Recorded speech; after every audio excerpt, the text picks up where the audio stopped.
Saderengipun Bapak Ibu, Assalamualaikum warahmatullahi wabarakatuh.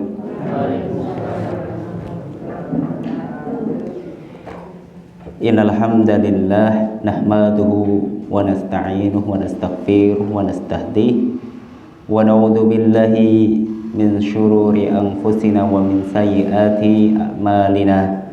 May yahdihillahu fala mudilla lahu wa may yudlil fala hadiya lahu. Asyhadu an la ilaha illallah wa asyhadu anna Muhammadan abduhu wa rasuluh. Allahumma shalli wa sallim wa barik ala Muhammad wa ala alihi wa sahbihi wa man ihtada bihudahu ila yaumil qiyamah. Amma ba'd. Bapak, Ibu-ibu ingkang dipun mulyakaken Allah Subhanahu wa taala, monggo kajian punika kanthi kita awali maos basmalah. Bismillahirrahmanirrahim. Lajengaken ingkang sampun dipun maos Bapak Ustadz Sarwanto, kita ningali wonten hadis 3 kalih ingkang sampun dipun bahas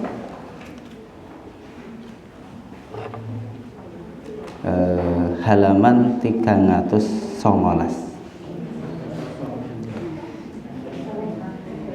Nggih.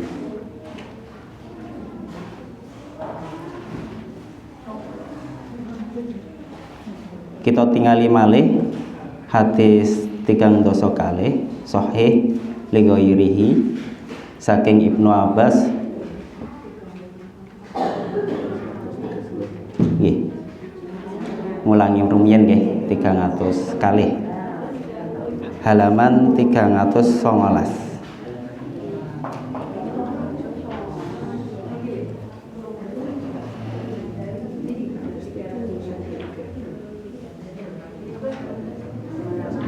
Sampun Bapak Ibu sedayanipun. Nggih. Kita waos sareng-sareng. Atani lailata rabbi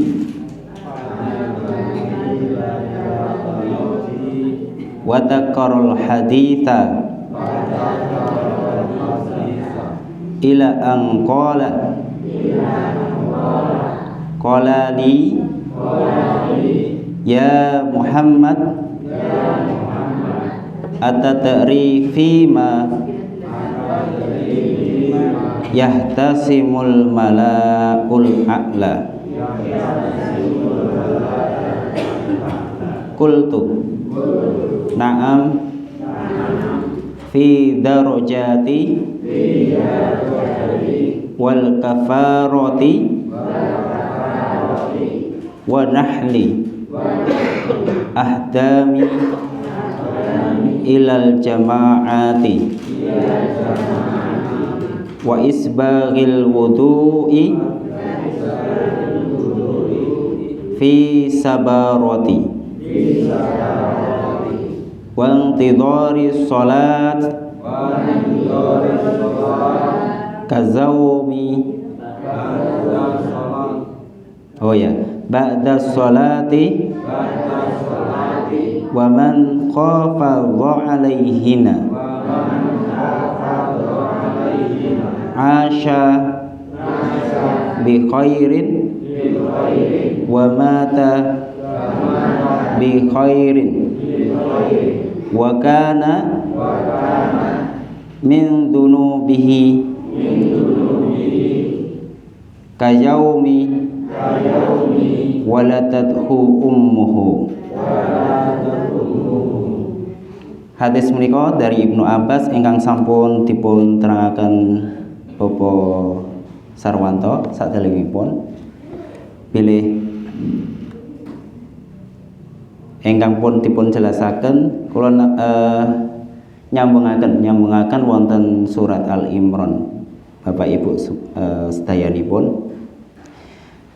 Bilih wonten surat Al-Imran ayat 26 ingkang ayat punika dipun waos wonten donga-donga al-maksud, donga-donga ingkang dipun klempakaken para ulama, lan kita sedaya sampun sami ngertos wonten surat Al-Imran ayat kalih dosa. Au kula wasaken. A'udzu billahi minasyaitonir rajim. Bismillahirrahmanirrahim. Qulillahumma malikal mulki tu'til mulka man tasha wa tanzi'ul mulka mimman tasha wa tu'izzu man tasha wa tudhillu man tasha biyadikal khair innaka ala kulli syai'in qadir. Engkang artosipun Bapak Ibu sedayanipun, katakanlah Muhammad, wahai Tuhan pemilik kekuasaan, Engkau berikan kekuasaan kepada siapapun yang Engkau kehendaki, dan Engkau cabut kekuasaan dari siapapun yang Engkau kehendaki. Engkau muliakan siapapun yang Engkau kehendaki, dan Engkau hinakan siapapun yang Engkau kehendaki. Di tangan Engkaulah segala kebajikan, sungguh Engkau maha kuasa atas segala sesuatu. Bapak ibu-ibu yang dimuliakan oleh Allah Subhanahu wa taala, sungguh kekuasaan Allah begitu luar biasa. Apalagi kalau kita diingatkan terus dalam buku yang tebal ini, Shahih at-Tahrib wa Tahrib, milik kita semuanya diingatkan dalam hal beribadah. Terutama dalam pembahasan kali ini adalah kaitannya dengan hal yang kita biasakan. Dan ini dicontohkan dan diulang-ulang untuk menjadikan kita sebagai seorang yang dimuliakan oleh Allah Subhanahu wa taala, dengan salah satunya wudu, dan kemudian dilanjutkan dengan ibadah yang dimuliakan oleh Allah Subhanahu wa taala, yaitu dengan salat. Menyempurnakan wudu dan menegakkan salat. Dan ini menjadi hal yang begitu luar biasa. Maka amalan-amalan yang selalu Allah sampaikan dan Rasulullah tunjukkan, hal-hal ini yang menjadi dasar Bapak Ibu, dasar kita sebagai seorang muslim. Bahkan kalau kita tadi sampaikan di dalam surat Al-Imran, apapun yang Allah berikan, kekuasaan, kemudian kebaikan, bahkan kehinaan, bahkan kebajikan lain, ini dari Allah Subhanahu wa taala. Allah yang akan memberikan dan Allah juga akan cabut itu. Maka sesungguhnya kalau sering yang sudah dilakukan, sebenarnya kita selalu diingatkan dalam perjalanan hidup di dunia itu hanya pilihan antara kebaikan atau keburukan. Kalau kita Bapak Ibu semuanya mengambil salah satu yang Allah berikan itu, kekuasaan juga begitu. Ketika kita ambil, maka kita harus sadar bahwa kekuasaan itu juga tidak selamanya akan terus kita dapatkan. Pada waktu tertentu Allah juga akan cabut kekuasaan itu sesuai dengan kehendak Allah Subhanahu wa taala. Maka yang tidak pernah kemudian kita sadari Bapak Ibu semuanya, bahwa sebenarnya kita dituntun di setiap harinya untuk selalu tunduk pada Allah Subhanahu wa taala. Dan ini adalah amal yang luar biasa, yang itu nanti akan membedakan amal-amal bagi orang lain, yaitu salah satunya adalah menyempurnakan wudu dan menyempurnakan menegakkan sholat itu. Ini sebagai ukuran bagi seorang muslim di mana derajat takwa bagi seseorang itu. Ukurannya di sini. Maka di sini begitu luar biasa dijelaskan, begitu tebal halaman-halamannya dalam mengupas hal yang sedasar ini untuk bagi seorang muslim dalam memahami kebaikan-kebaikan dalam kehidupan, terutama dalam hal ini adalah kaitannya dengan sholat dan penyempurnaan sholat itu. Bapak ibu-ibu yang kami hormati, maka kita sebagai seorang muslim, pengingatan di setiap pekannya kita bersama Ustadz ini luar biasa untuk membenahi diri kita. Jadi sekali lagi, tidak hanya dalam hal ilmu, akan tetapi sering kita harus lakukan adalah dalam hal amal. Kalau saya mengajar itu ada 3, Bapak Ibu, selalu ditekankan kepada murid. Biasanya kita tekankan AIA. A itu adab, I itu ilmu, A-nya amal gitu. Jadi AIA. Apa itu AIA? Adab, ilmu, amal. Adabnya juga harus diperbaiki, dimulai sebelum mendapatkan hal yang kaitannya dengan ilmu. Tapi ilmu tidak hanya berhenti, tapi juga butuh amal dari gerakan tubuh, pikiran yang kita miliki, jasad yang kita dapati, yang Allah itu berikan. Dan di setiap harinya amal itu akan berjalan ketika jasad ini yang Allah berikan ini menjadi lebih akan beramal baik ketika kita diberikan kesehatan dan diberikan kesempatan. Salah satunya Bapak Ibu, semoga kita menjadi bagian dari yang istiqomah di Masjid Al-Huda, selalu bisa mengikuti di setiap bagian kajian yang ada di masjid ini, hari Senin, Rabu, kali Kamis. Bapak ibu-ibu yang kami hormati, ini berkaitan dengan kekuasaan Allah dan yang menjadikan dasar kepada kita bahwa hal yang menjadi pondasi itu begitu pentingnya, dan ini menjadi ilmu bagi kita. Tapi jangan berhenti dari ilmu itu, tapi juga kita amalkan. Bapak ibu-ibu yang kami hormati, selanjutnya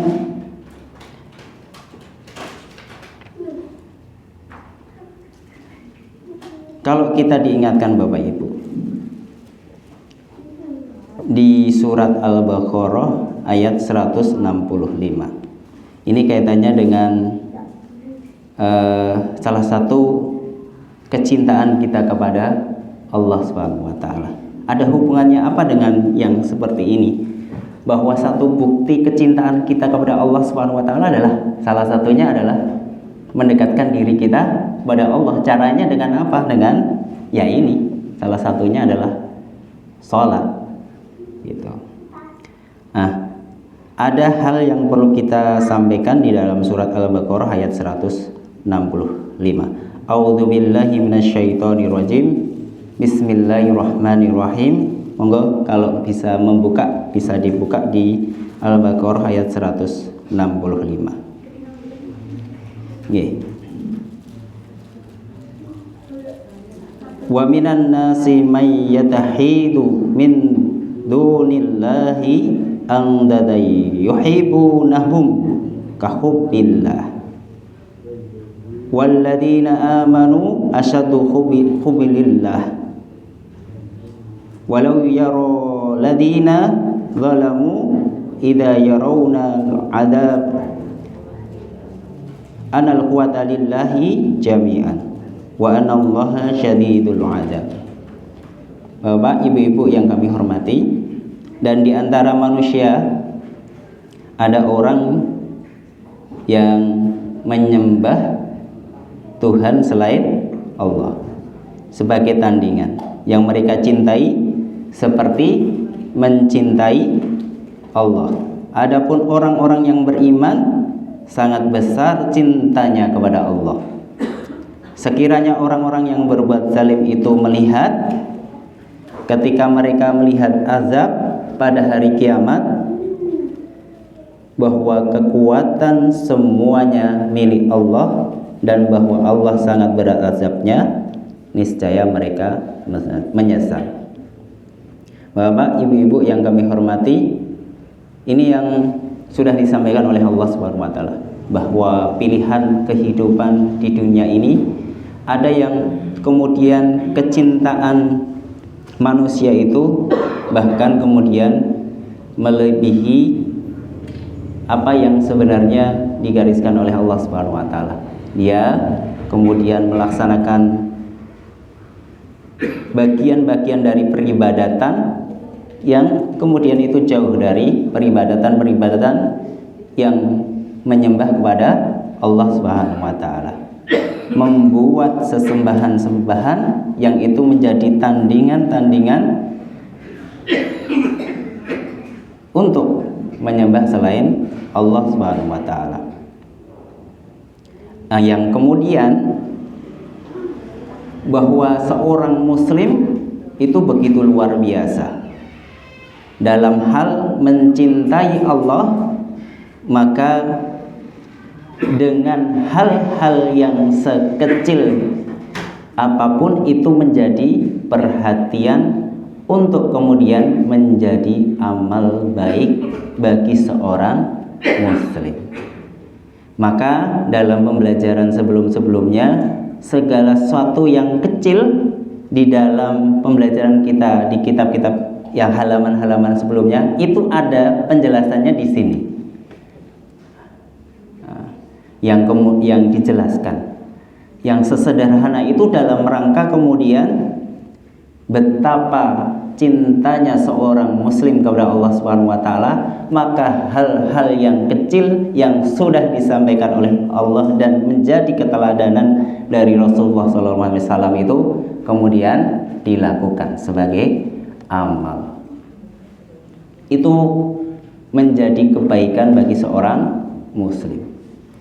Bahkan ada yang harus kita garis bawahi Bapak Ibu, bahwa sekecil apapun yang menjadi amal kebaikan dan itu sudah dicontohkan oleh Rasulullah, maka nilainya begitu luar biasa. Maka amal Bapak Ibu semuanya bukan amal yang perlu kemudian itu yang berat dan lain-lain, tapi pada satu prinsip bahwa amal itu akan bernilai baik, tidak memandang bahwa amal itu adalah amal yang kecil, tapi yang kecil itu bisa menjadi besar kalau itu dilakukan dengan istiqomah. Maka Bapak Ibu, hal yang kecil-kecil menjadi perhatian dalam kitab ini. Yang dulu juga sudah disampaikan, wudhu itu juga menjadi hal yang penting untuk kemudian disempurnakan. Begitu Bapak Ibu, ketika kita melihat salah satu hadis yang dari Ibnu Abbas yang disampaikan kepada kita, bahwa ini dipertegas Bapak Ibu, ada yang kaitannya dengan derajat dan kafarat. Ada yang menunjukkan bahwa sholat berjamaah ini kaitannya dengan langkah-langkah kaki. Langkah-langkah kaki itu dihitung. Bahkan ini menjadi selisih dari malaikat gitu di langit. Termasuk di dalamnya adalah penyempurnaan wudhu dalam keadaan dingin. Nah, ini mungkin kalau di kita tidak terlalu, Tapi di dunia, di belahan misalnya di Arab Saudi, di sebelah sana gitu ya, di Eropa, ada musim-musim yang begitu luar biasa. Air itu kemudian ketika disentuh oleh tubuh itu dinginnya luar biasa. Maka menyempurnakan wudhu dalam keadaan dingin ini juga menjadi bagian. Bahkan dalam keadaan tertentu tidak ada air juga sudah kemarin menjadi penjelasan. Bahkan yang penting juga ini dipertegas bagi orang-orang yang menunggu sholat, menunggu sholat sesudah sholat. Bahkan kemarin dijelaskan amalnya seperti orang yang sholat. Ini bukan hanya ilmu Bapak Ibu, tapi amalnya begitu luar biasa. Tapi kita juga untuk melakukan butuh kekuatan, butuh dorongan dari kemauan kita yang harus kita lakukan.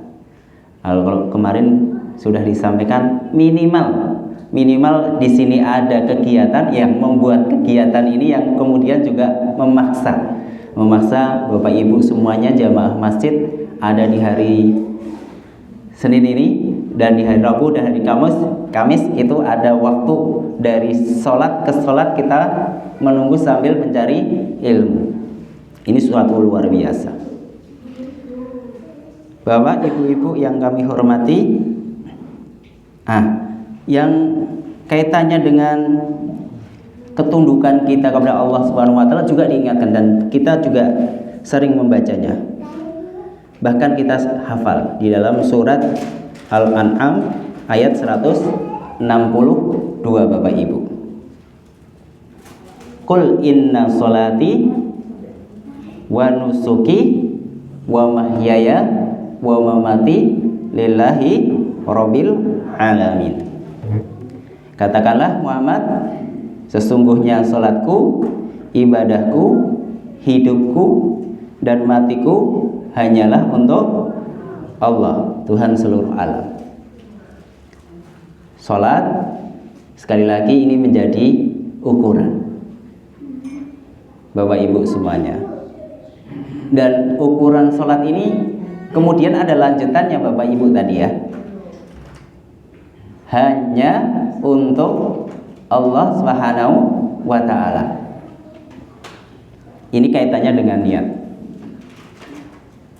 Jadi jangan sampai sholat kita kemudian dibelokkan dengan hal-hal yang berkaitan dengan keinginan duniawi.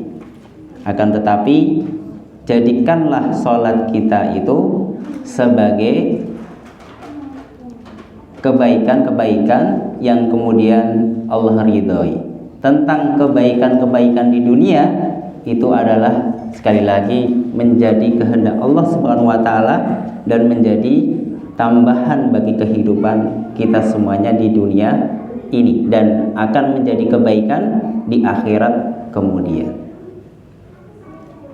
Nah, yang ini kok ada dua Bapak Ibu, sholat, ada ibadah.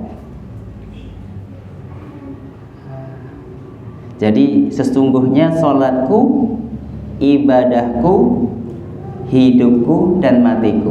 Antara sholat dan ibadah kok dibedakan Bapak Ibu?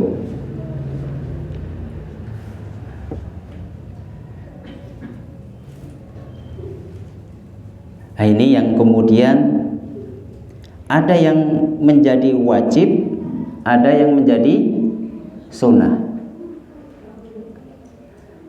Sunnah melengkapi hal-hal yang kemudian wajib itu dilaksanakan. Bisa kita pahami bahwa sesuatu yang berkaitan dengan Allah Subhanahu wa taala itu adalah berkaitan hal yang khusus. Puasa, sholat dan lain-lain itu menjadi ukuran yang kemudian itu dihubungkan kaitannya dengan tadi menyembah Allah Subhanahu wa taala. Tidak selain Allah Subhanahu wa taala. Itu menjadi kekhususan amal yang dipertegas salah satunya adalah sholat.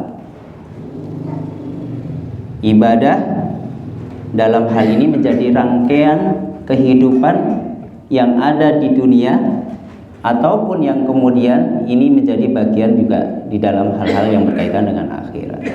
Hubungan kita sebagai manusia dengan manusia, atau dalam hal yang lain Bapak Ibu, manusia dengan Tuhan.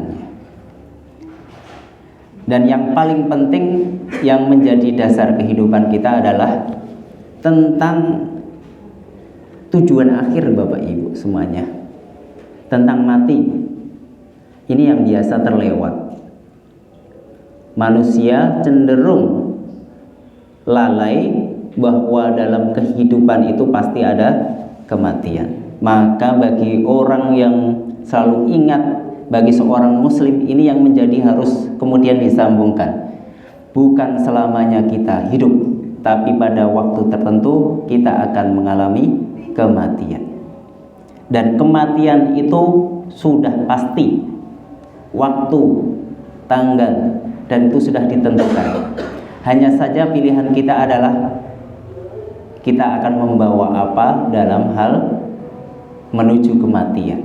Pilihannya itu.